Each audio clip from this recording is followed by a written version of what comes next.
পাহাড় শুধু প্রকৃতির এক অপূর্ব সৃষ্টি নয়, এটি এক অবিনশ্বর সৌন্দর্যের প্রতীক।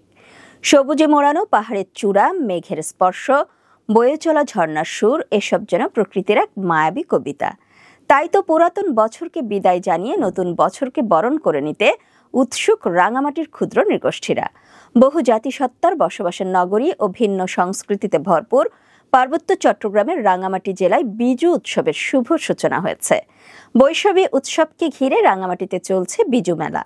বৈশাখী উৎসবের পূর্ব প্রস্তুতি নিয়ে রাঙামাটি প্রতিনিধি মঈনুদ্দিন বাপ্পির তথ্যচিত্রে বিস্তারিত দেখুন প্রতিবেদনে।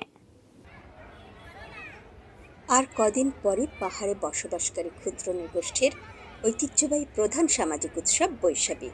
রাঙামাটির পার্বত্য জেলা পরিষদ ও ক্ষুদ্র নৃগোষ্ঠী সাংস্কৃতিক ইনস্টিটিউটের যৌথ উদ্যোগে 7 দিনব্যাপী বিজু, সাংগ্রাই, বৈশুক, বিশু ও বিহু মেলার আয়োজন করা হয়েছে।